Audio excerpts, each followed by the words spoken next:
നിയമസഭാ തെരഞ്ഞെടുപ്പിലെ സ്ഥാനാർത്ഥി നിർണയത്തെ ചൊല്ലി സിപിഐഎം എറണാകുളം ജില്ലാ സെക്രട്ടേറിയറ്റിൽ ഭിന്നത. തൃപ്പൂണിത്തുറയിൽ KN ഉണ്ണികൃഷ്ണന്റെ സ്ഥാനാർത്ഥിത്വത്തിനെതിരെ ഒരു വിഭാഗം രംഗത്ത് വന്നു. അനിൽകുമാറിനെ പരിഗണിക്കണമെന്നാണ് വീണ്ടും ചില അംഗങ്ങൾ ആവശ്യമുന്നയിക്കുന്നത്. ലാൽ കൃഷ്ണ വിവരങ്ങൾ നൽകാനായി കൊച്ചിയിൽ നിന്നും ചേരുകയാണ്. ലാൽ, കഴിഞ്ഞ തവണ നഷ്ടപ്പെട്ട മണ്ഡലമാണ്, ഏത് വിധേനയും തിരിച്ചുപിടിക്കുക എന്നുള്ളതാണോ ലക്ഷ്യം? ഈ സ്ഥാനാർത്ഥിത്വത്തെ ചൊല്ലി രണ്ട് വിഭാഗം ഒരു വേള വലിയ തർക്കത്തിലേക്കൊക്കെ പോകുന്ന സാഹചര്യം കൂടി ഉണ്ടോ? അക്ഷിത, സിറ്റിംഗ് MLA-മാർ CPIM-ന് എറണാകുളം ജില്ലയിൽ 5 പേരാണുള്ളത്. ആ 5 പേരും 5 സിറ്റിംഗ് സീറ്റിൽ തന്നെ മത്സരിക്കട്ടെ എന്നുള്ളതായിരുന്നു കഴിഞ്ഞ തവണ കൂടിയ ജില്ലാ സെക്രട്ടേറിയറ്റിലെ തീരുമാനം. ഇതിനു പുറമെ തൃക്കാക്കര, തൃപ്പൂണിത്തുറ, എറണാകുളം അടക്കമുള്ള സീറ്റുകളിൽ ആരൊക്കെ വേണം എന്നതിനെ കുറിച്ചുള്ള ചർച്ചകൾ വരും കമ്മിറ്റികൾ തീരുമാനിക്കുമെന്നാണ് പറഞ്ഞത്. അതിനിടയിലാണ് വൈപ്പിൻ MLA കൂടിയായിട്ടുള്ള KN ഉണ്ണികൃഷ്ണനെ തൃപ്പൂണിത്തുറയിലെ രാഷ്ട്രീയ സമവാക്യങ്ങളും സാമുദായിക സമവാക്യങ്ങളും പരിഗണിച്ചുകൊണ്ട് മത്സരിപ്പിക്കാം എന്ന തീരുമാനത്തിലേക്ക് ആദ്യഘട്ടത്തിൽ വന്നത്.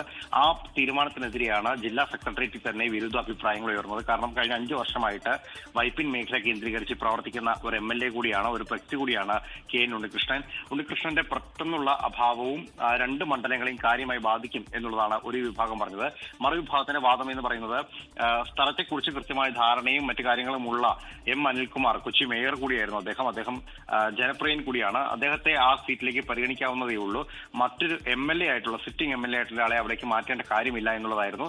ഒരുപാട് വാക്തർക്കങ്ങൾക്കൊടുവിൽ ഈ തീരുമാനം രേഖാമൂലം എഴുതി വാങ്ങിയതിനു ശേഷം സംസ്ഥാന കമ്മിറ്റിക്ക് വിടാം എന്ന തീരുമാനമാണ് ഉയർന്നത്. മാത്രമല്ല അനിൽകുമാറിന് കൂടുതൽ സ്വാധീനമുള്ള മേഖല പരിഗണിക്കണം എന്നുള്ള കാര്യം കൂടി ചർച്ചയായിട്ട് ഉയർന്നു. അതിനോടൊപ്പം തന്നെ ഏറ്റവും വലിയ ചർച്ചയായിട്ട് നിൽക്കുന്ന തൃക്കാക്കര, എറണാകുളം മണ്ഡലങ്ങളിൽ ആര് വേണം എന്നുള്ളതാണ്. ഇത് CPM-ന്റെ കയ്യിലുള്ള മണ്ഡലമല്ല, എന്നാൽ പോലും ശക്തനായ ഒരു സ്ഥാനാർത്ഥിയുടെ സാന്നിധ്യം അവിടെ ആവശ്യമാണ് എന്നുള്ളതാണ്.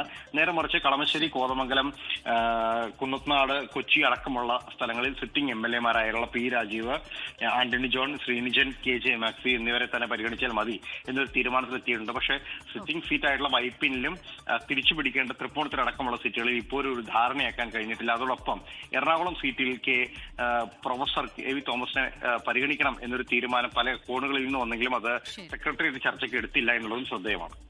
ലാൽ കൃഷ്ണനാണ് വിവരങ്ങൾ നൽകിയത് കൊച്ചിയിൽ നിന്ന്.